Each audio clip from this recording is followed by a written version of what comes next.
So next time when you hear someone saying it's all in your head, don't just settle for that. I'm giving you some of the insights you can go. You can do more research on your end. Symptoms are just the body telling you something. If you ignore the symptoms and you don't react to it, the symptoms will just continue. You will even progress, from a small symptoms, you slowly becomes a big problem in the future. So when the symptoms arise, first, you have to react to it as soon as possible. If you react to it slow, the symptom progress.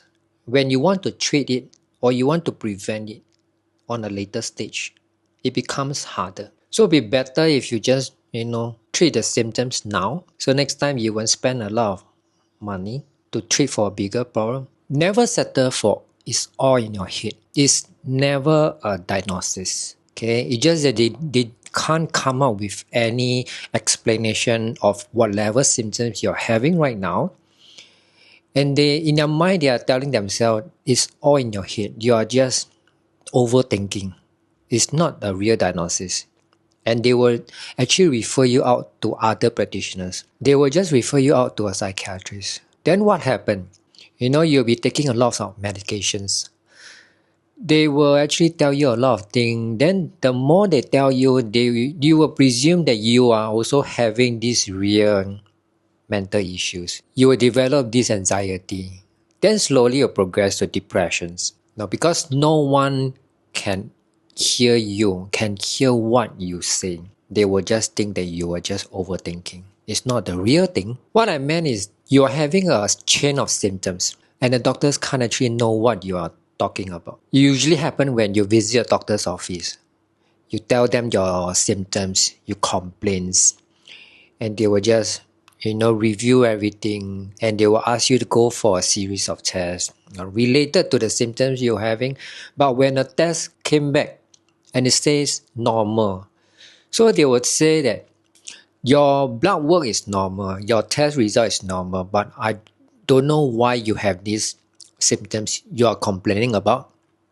So they might suggest some other testings. Then they will refer you out to other department or practitioners which are specialized in that particular symptoms you'll be having.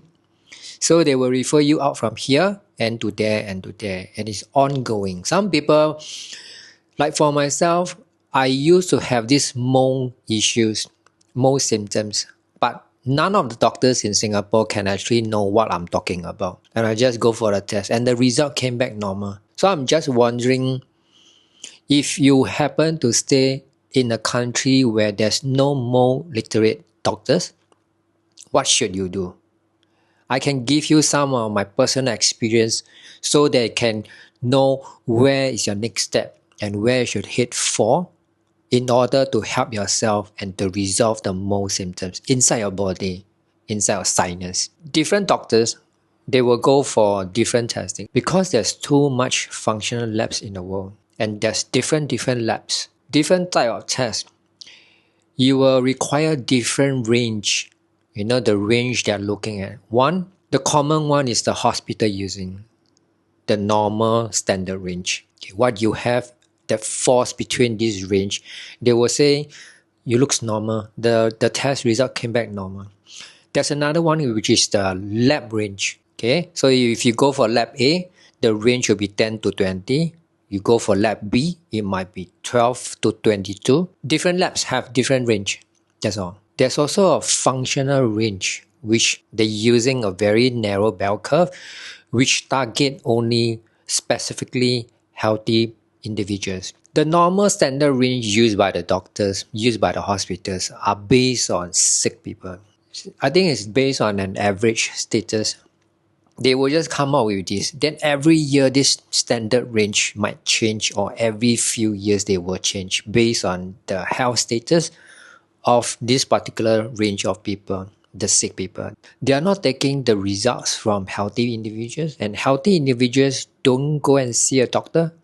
So they don't have their informations on how a healthy people, what's their range of markers, what's their range. If the doctors can't figure out what's wrong with you, with the paper, or maybe if the practitioner is just treating the paper without looking you as a whole person, then sometimes when they just treat the paper, they can't really resolve what you are having, because what's shown on the paper might not be the actual symptoms you're having. The symptoms you're having is actually a sign that your body reflects to you that what inside your body is having, the symptom will just show up. For example, if you have, somebody who is gaining a lot of weight, the gaining of weight is actually a symptoms. It's not like as if you are eating a lot then you gain a lot of weight. There must be something wrong inside your body. So the weight gain shows up to tell you there's something wrong inside your body. You have to check it. You have to reflect on it. For example, the food you're eating can be a cause of your digestion, can be how the way you detoxify your body. So if you can't digest properly, you lack of different enzymes or those minerals, vitamins, you lack the capability to function properly. You might be function at 20% rate. You can't be toxified at the optimal rate. So there's a lot of toxins built up inside your body. You won't know because what you see is just the weight gain, or maybe the slight bloating in your stomach. Maybe if you are just a little bit constipated, or diarrhea. These are the things, small things that you won't take into an account, that the body is telling you something. Some of the doctors, they have records. In Singapore, our medical records is all linked from hospital to hospital and clinics, all the government bodies.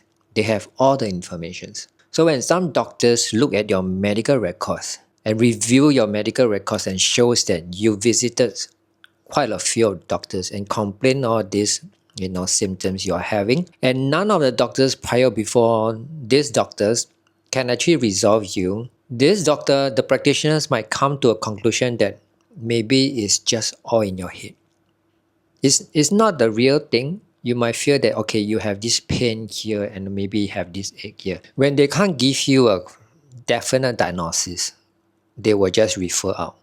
I go for more testings, go for more, because they can't give you the answer. I've even heard one of my friends who visited a psychiatrist's office. Okay, she was given the therapy. One of the therapies, she would just order a meal and eat in front of the psychiatrist. After the session, she'll be given like the normal medications treating her anxieties and some sleeping pills.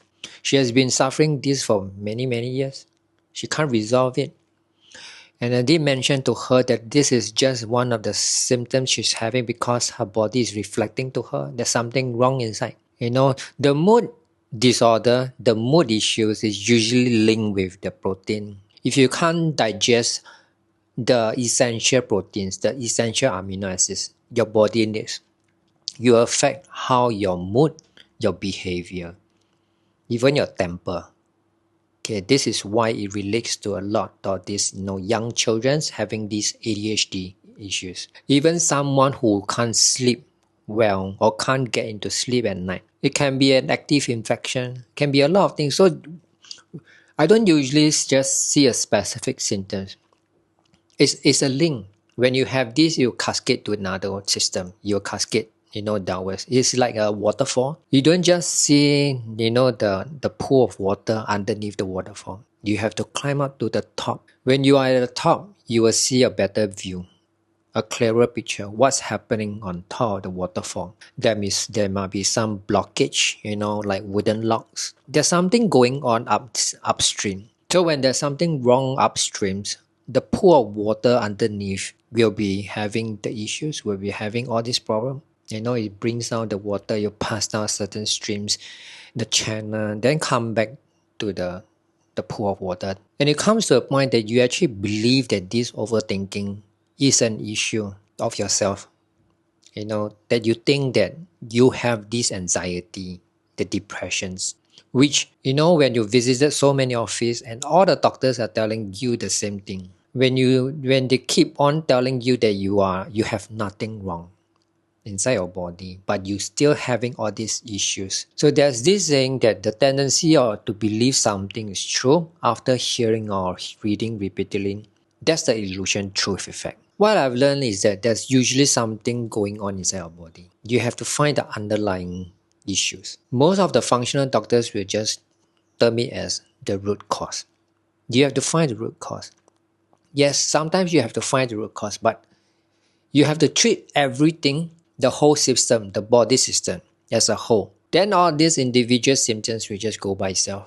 For example, if someone having constipation, the constipation is caused by certain bacteria inside your gut microbiome. If there's this dysregulation of this bacterial ratio inside your gut microbiome, with having the bad bacteria proliferate, then you have this bacteria that cause you these constipations. But why do you have these bad bacteria proliferations? You have to ask. So that's why you go upstream. When you go upstream, you know that you have a low stomach acid. Okay. So what happens when you have a low stomach acid?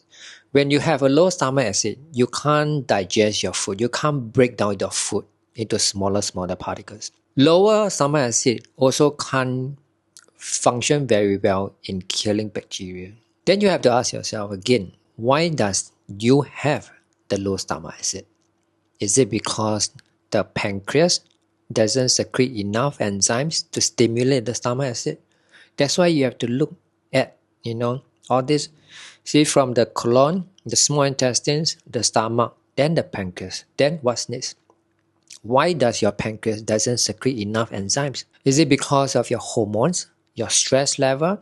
Then you go upstreams, Eventually you reach to the brain, how you perceive stress, whether you are in stress mode or in a very calm mode. It all depends the type of hormone secreted by your body. It keeps telling you, So don't just go for the constipation. Maybe you just get a few tablets, medications for the constipation. But that doesn't resolve.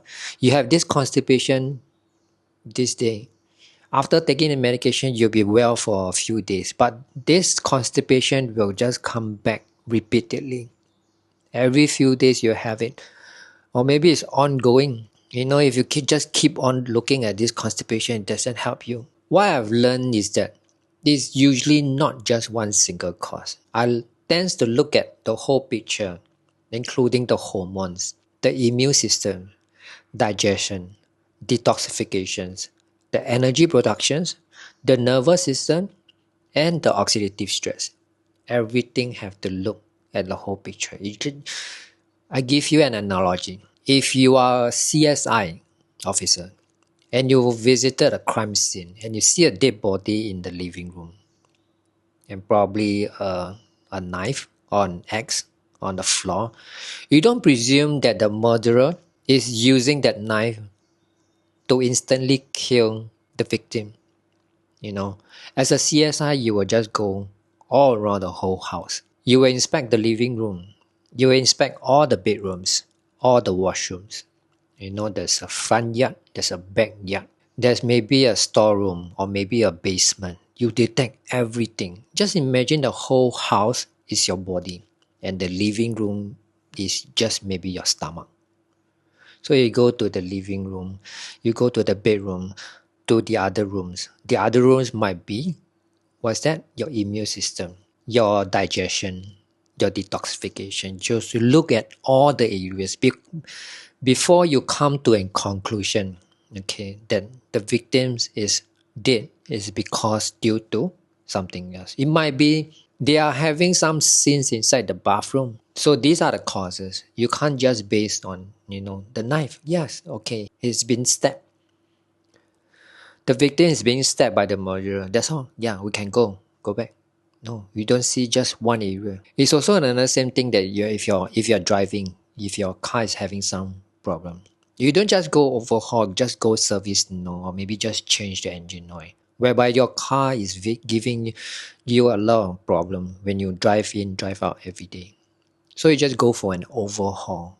The mechanics will look at all the parts. Maybe just a loose screw, something else. Where is it? I don't know. So next time, if you can't resolve what's plaguing you for weeks, months, or years, instead of fixing just one symptom, that missing puzzle, find someone in a functional health space to help you locate all the missing pieces in your body so that you can see an overall clearer picture. And then you can unravel the missing underlying issues. Then the symptoms will just disappear by itself. Even someone with no symptoms, it's always best to have a baseline check when they reach like maybe 40 years old, 50 years old, 60 years old, so that they will know exactly what's inside the body is behaving. Okay, if you want to know more and get started right away, as in how to build a body more nutritiously, please watch my past videos here.